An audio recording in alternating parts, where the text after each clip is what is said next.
Why you must read to improve your English. Why do I need to read in English, my students often ask.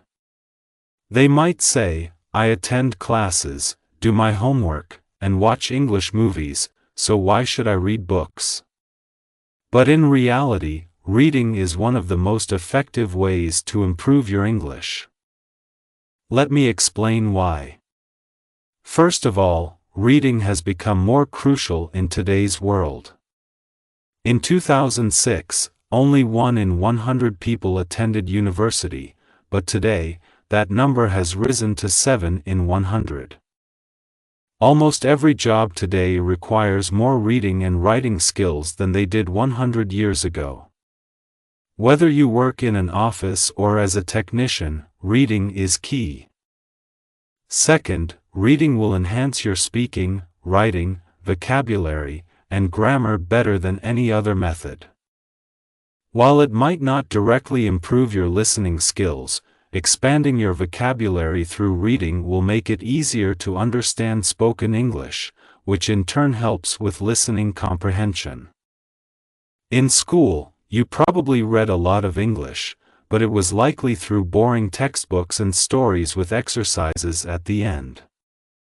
However, I'm talking about reading for pleasure here.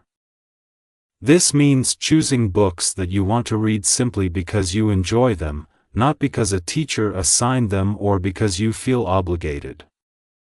In 1965, an experiment was conducted in schools in the United States. These were schools for boys who had committed minor crimes, like theft. Some of the boys were given free books, exciting ones like James Bond novels. They weren't forced to read, but many did. Some boys read a book every 2 days. After 2 years, the boys who had the books showed significant improvement in reading and writing and even began enjoying school more. In contrast, the boys who didn't receive books didn't improve, and some even regressed. This wasn't just true for native speakers. Another experiment on English learners in the Fiji Islands used 3 different teaching methods. The first method was traditional English teaching with grammar exercises and lessons. The second method involved silent reading, where students read books in class. The third method involved reading aloud together, with the teacher reading to the students. After 1 year, the 2 groups that read books performed better than those in the traditional classes. They repeated the experiment in Singapore, where the silent reading group excelled in grammar tests, outperforming those who had focused on grammar lessons alone. This shows that in regular classes, we try to memorize grammar and vocabulary, but through reading, we learn these naturally. Perhaps you're thinking, when I read in English, it's too difficult. I have to use the dictionary constantly, and it's frustrating. I understand that challenge, which is why I wrote this book. I believe it will make you enjoy reading because the stories are both easy and engaging. The early stories are short and simple, gradually becoming longer and more challenging. When you finish the book, you'll feel a sense of accomplishment and think, wow, I did it. I also create a podcast called Easy Stories in English. 9 of the stories in this book were originally written for the podcast, and I've improved them for this book. The stories are available at beginner, pre-intermediate, intermediate, or advanced levels.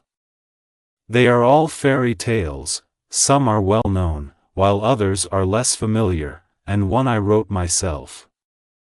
You might think, fairy tales are for children. I need to learn useful vocabulary for business and science. But actually, the vocabulary in these stories will be incredibly useful to you.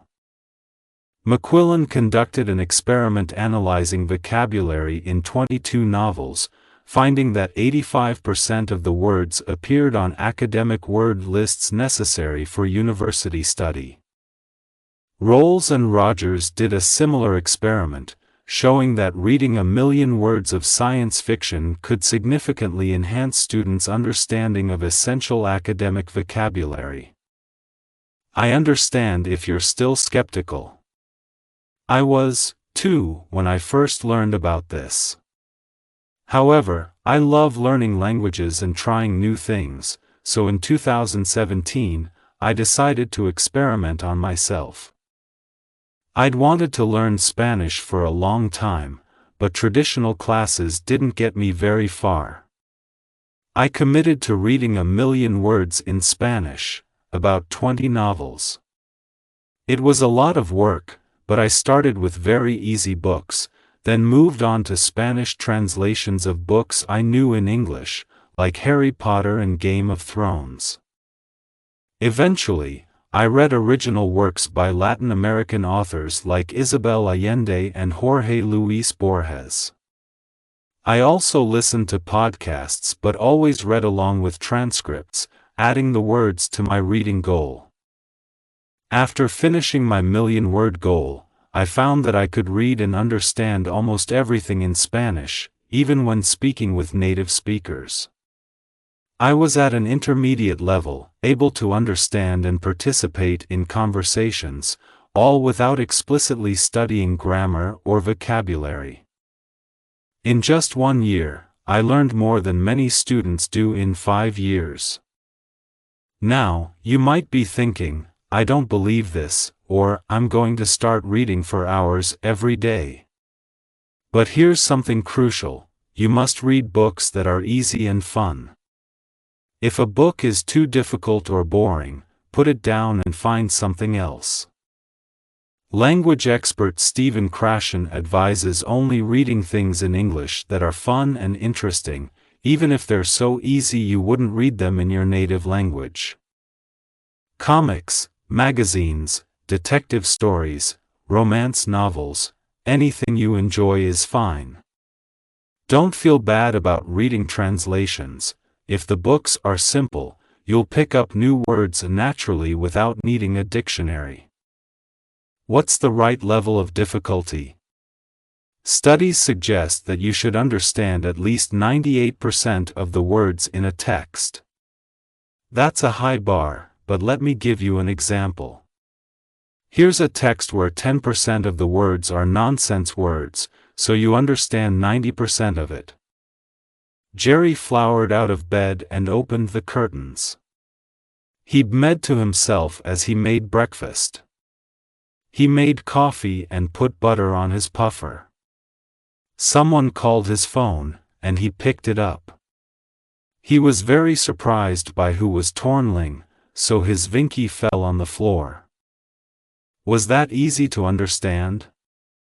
Could you read a whole book like that? Now here's the same text with only 2% of the words as nonsense.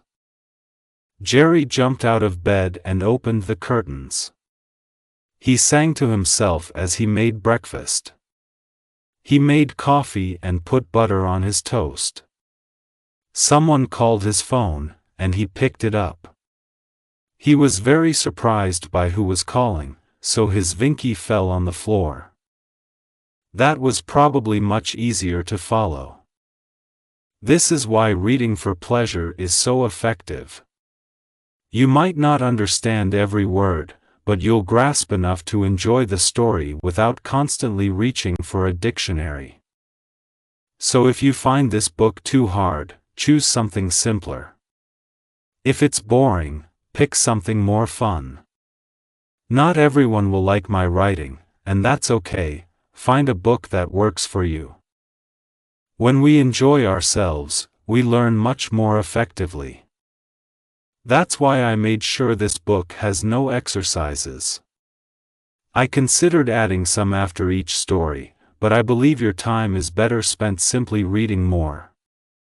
If you finish this book, try the next level up. You'll already know the stories, making it easier to understand. And maybe by the end, you'll fall in love with stories like I have. If you do, there are plenty more to explore. You can also listen to my podcast, Easy Stories in English, where I write a new story every week, complete with audio and text. There are over 100 episodes to enjoy. Happy reading and happy learning.